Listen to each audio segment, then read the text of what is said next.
හිතට කඳුලක් ගෙනෙන මේ මොටිවේෂන් එක ඉවර වෙනකම්ම අහලා බලන්න. අද මේ මොටිවේෂන් එක අහන බලන ඔබෙන් එක ප්‍රශ්නයක් අහන්නම්. ඔබ අද ඉන්න තැනට එන්න ඔබ වෙනුවෙන් නිදි නැති රාත්‍රී කීයක් ගත කළේ කවුද? ඔබ අසනීප වෙලා ඇඳට වැටුණු දවසක තමන්ගේ වෙහෙස අමතක කරලා ඔබේ ඔළුව අතගාගෙන හිටියේ කවුද? ඒ ඔබේ අම්මයි ඔබේ තාත්තයි. අද සමහර දරුවන් ලෝකයේ දිනන්න යන ගමනේ තමන්ව ලෝකයට ගෙනා දෙමාපියන්ව අතරමඟ දාලා යනවා. වයසට ගිය අම්මාගේ අත අල්ලාගෙන යන්න ලැජ්ජ වෙනවා. තාත්තාගේ කම්මැලි වුණු කටහඬ අහන්න වෙලාවක් නැහැ.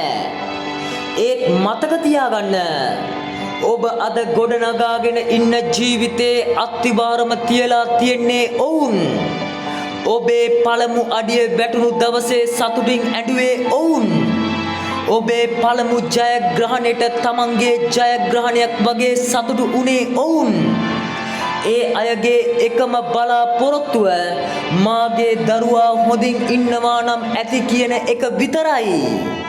එහෙම දෙමාපියන්ව වයසට ගියාම අමතක කරනවා නම් ඒක ලෝකේ ලොකුම පරාජය. මුදල් නැති වුණාම ආයෙත් හොයාගන්න පුළුවන්. රැකියාව නැති වුණාම ආයෙත් හොයාගන්න පුළුවන්. ඒත් අම්මා කෙනෙක් නැති වුණාම, තාත්තා කෙනෙක් නැති වුණාම ඒ හිස්තැන කවදාවත් පුරවන්න බෑ. ඒ නිසා අදම ඔවුන්ට කතා කරන්න. අදම ඔවුන්ගේ අත අල්ලන්න. අදම කියන්න, අම්මේ තාත්තේ මම ඔබට ආදරෙයි කියලා. මොකද කවදා හරි දවසක ඒ වචන කියන්න ඕනේ මිනිස්සු ඉන්නේ නැති වෙන්න පුළුවන්.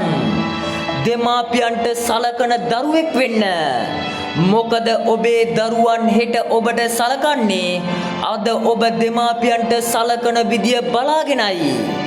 අම්මා තාත්තා කියන්නේ ජීවිතේ ලැබෙන වටිනාම ආශිර්වාදය. ඔබට ජය.